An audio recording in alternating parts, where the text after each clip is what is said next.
ওসমান হাদির হত্যার বিচার না হওয়ার প্রথমত ব্যর্থতার দায় আমি গত যে অন্তর্বর্তীকালীন সরকার, এই সরকারকে দেব।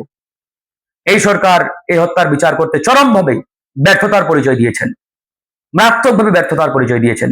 ওই সময়কার স্বরাষ্ট্র উপদেষ্টা, আইন উপদেষ্টা বা অন্যান্য যারা দায়িত্বে ছিলেন, ওসমান হাদি সেও একটা আলোচিত মুখ, আমাদের সহযোদ্ধা।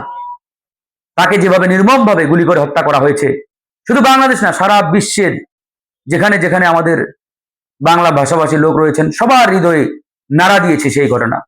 আমাদের প্রত্যেকের প্রত্যাশা ছিল, আশা ছিল যে অন্তর্বর্তীকালীন সরকারের আমলেই এই ঘটনার বিচার হবে। কিন্তু বাস্তবিক অর্থে আমরা দেখেছি যে আসলে সেই ঘটনার বিচার তারা করতে পারে নাই। নানা কারণে, নানাভাবে এটাকে অ্যাভয়েড করা হয়েছে, স্কিপ করা হয়েছে। এক পর্যায়ে তার ভাইকে চাকরি দেওয়া হয়েছে। মানে এই ঘটনাটাকে কেন জানি তারা একটু আড়ালে রাখতে চায়। এখানেই আসলে অনেকের সন্দেহ, সংশয় যে কোনো না কোনো ভাবে আবার সরকারের বা ওই সময়কার দায়িত্বশীলদের কোনো সংশ্লিষ্টতা আছে কিনা, এটাও আমাদের ভাবাই।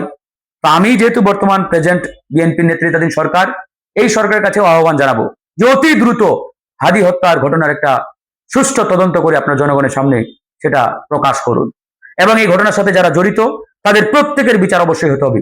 আমি বিএনপি সরকারের প্রতি আহ্বান জানাবো, আপনারা অন্তত এই উদারতার পরিচয়টা দেন যে হাদি হত্যার বিচার অন্তর্বর্তীকালীন সরকার করতে পারে না, কিন্তু বিএনপি সরকার করেছে। আমি বিশ্বাস করি জনাব তারেক রহমান সাহেব যদি উদ্যোগ নেন এবং নির্দেশ দেন, এই ঘটনার বিচার অল্প সময় হবে ইনশাআল্লাহ। এটা আমার দৃঢ় বিশ্বাস। কারণ এখন পর্যন্ত তারেক রহমানের প্রতি জনগণের একটা আস্থার জায়গা আছে। তিনি ইতিমধ্যে যে উদারতার পরিচয় দিচ্ছেন, ইতিবাচক রাজনৈতিক কর্মকাণ্ড শুরু করেছেন, আমার দৃঢ় বিশ্বাস তিনি যদি উদ্যোগ নেন অবশ্যই এই ঘটনার বিচার হবে। আমরা চাই এই ঘটনার বিচার হোক।